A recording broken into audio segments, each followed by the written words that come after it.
It's no secret that many politicians are corrupt. They use their power for personal gain, lie to the public, and break the law. Sometimes they even bribe people into voting for them. And sometimes these politicians get away with it. But in some cases, justice prevails and corrupt politicians are brought to justice. This is the story of a politician in Montana who bribed his way to office and spent years in jail. Thomas L. Judge was born in Shelby, Montana, on July 29, 1948. He used his power to benefit the very people who had put him in office, the corrupt landowners. Now, you might be thinking, well, what's wrong with that? Didn't the landowners vote for him? So it's fair that he helps them out. But the problem is that the landowners didn't vote for him. They forced him into office by threatening the voters with violence. After serving just 3 years of his 10-year sentence, Tom was released from prison. Tom had been involved in politics for over 20 years at this point and had used his power to enrich himself and his friends. He had stolen from the very people he was supposed to be serving and had gotten away with it for years. Sure, he had eventually been caught and put in prison, but he hadn't served his full sentence. Tom was slowly but surely building his fortune. He was not yet a millionaire, but he was getting closer. Then came the opportunity of a lifetime. The state of Montana was selling off some prime real estate in order to raise money. They had evidence that Tom was laundering money for a Mexican drug cartel. Tom was arrested and charged with racketeering and money laundering. The evidence against Tom was overwhelming, and he was convicted on all counts.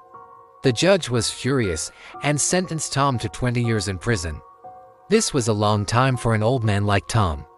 But the judge was not having any of it.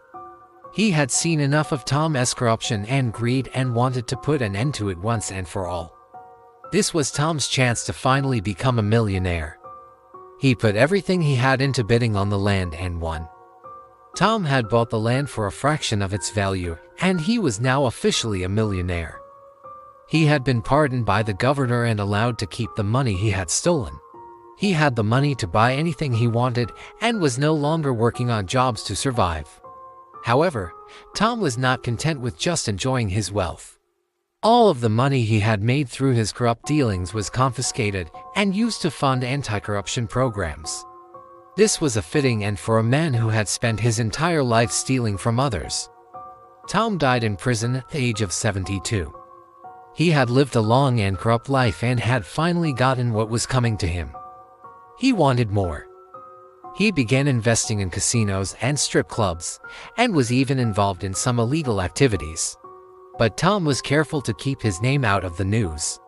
He didn't want anyone to know that he was making money through legal means. But this didn't last forever. This is not justice.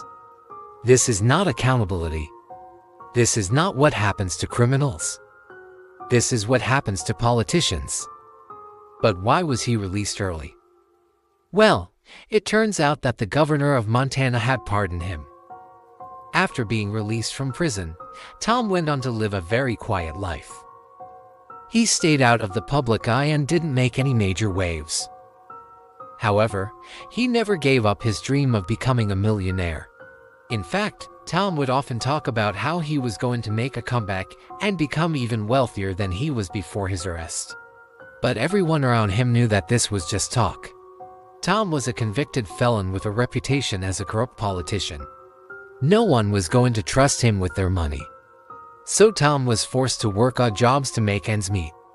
The governor said that he had done everything he could to help the state of Montana and that he didn't deserve to spend 10 years in prison. He started by buying up as much land as he could afford.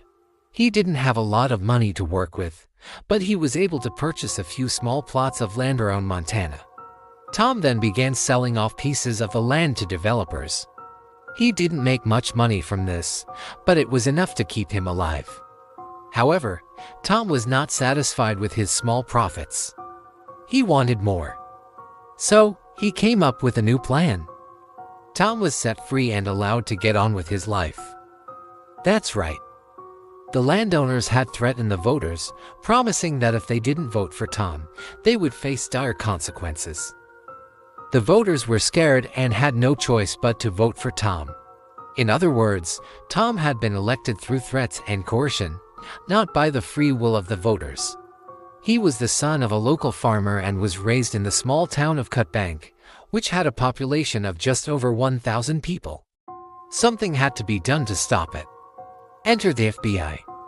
Some sources say that Tom simply hired a good lawyer who was able to get the charges dropped.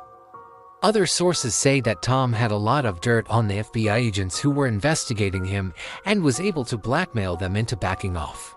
Whatever the case may be, Tom was able to avoid prosecution and continued to serve in the Montana Senate. The FBI began investigating Tom and the corrupt landowners. They had a lot of evidence against Tom, such as phone conversations where he admitted to taking bribes. The FBI also had evidence of the landowners threatening the voters, such as witness testimony and security camera footage. It seemed like a slam dunk case. The FBI was confident that they would be able to convict Tom and put an end to his corruption once and for all. But they had no idea what was about to happen next. He passed legislation that was favorable to the landowners who had lent him money, such as tax breaks and deregulation. The landowners were very happy with Tom and so were his campaign lenders. They weren't going to let him get away with his corruption. So they began investigating him once again. This time, the FBI had enough evidence to charge Tom with bribery and racketeering. He was arrested and sent to trial. The evidence against Tom was overwhelming, and he was convicted on all counts. The judge was furious and sentenced Tom to 10 years in prison. Tom's political career was over, and he was now a convicted felon. They were so happy, in fact, that they were willing to forgive the loans entirely. Yes, you heard that right. The landowners had given Tom hundreds of thousands of dollars and were now willing to forgive the loans without getting a single penny back. You might be wondering how this is possible. Well, in reality, there's only one explanation. The landowners had actually paid Tom off. In other words, they gave him the money not because they wanted him to win an election, but because they expected him to do favors for them once in office. This is exactly what happened. Tom had accepted bribes in exchange for passing favorable legislation. This included tax breaks, deregulation, and even direct cash payments. Tom attended high school in Cutbank and then went on to Montana State University where he studied political science. After graduating from university, Tom returned to his hometown and began working as a farmer like his father before him. But farming was not very profitable and Tom soon found himself in debt. In order to make some extra money, Tom began working as a deputy sheriff in Glacier County. This gave him the opportunity to meet a lot of important people in the area, including many wealthy landowners. These landowners would become very important to Tom's future. In the early 1980s, Tom decided that he wanted to get into politics. He ran for the Montana House of Representatives but lost the election. However, in 1984, he was elected to the Montana Senate. Tom was now a state senator at the age of 36 and was the youngest person to ever hold the position. He was very ambitious and wanted to do big things. But in order to get ahead in politics, Tom knew that he needed money. He didn't have any money of his own, but he did know some very wealthy landowners from when he worked as a deputy sheriff. Tom reached out to these landowners and asked if they could lend him some money for his campaign. They agreed to lend him the money and Tom was able to win the election. Once in office, Tom became a very popular senator. It wasn't long before Tom was the most powerful politician in Montana. The situation in Montana was dire. Voters were being intimidated and threatened, and corruption was running rampant. In a shocking turn of events, Tom was able to escape prosecution. How did he do it? Well, it's not exactly clear. For several years, nothing happened. But eventually the FBI got wind of Tom's activities again. You would think that this would be the end of the story, but it's not. Now, you might be thinking that this is a happy ending, but it's really not. And sadly, this story is not over yet.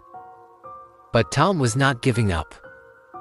He had a plan to make a fortune. Tom began buying up old buildings and renovating them. He would then rent out the buildings to businesses and use the rental income to buy more land.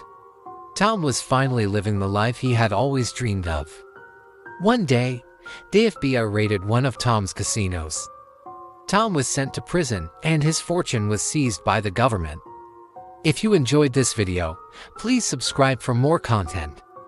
Thanks for watching.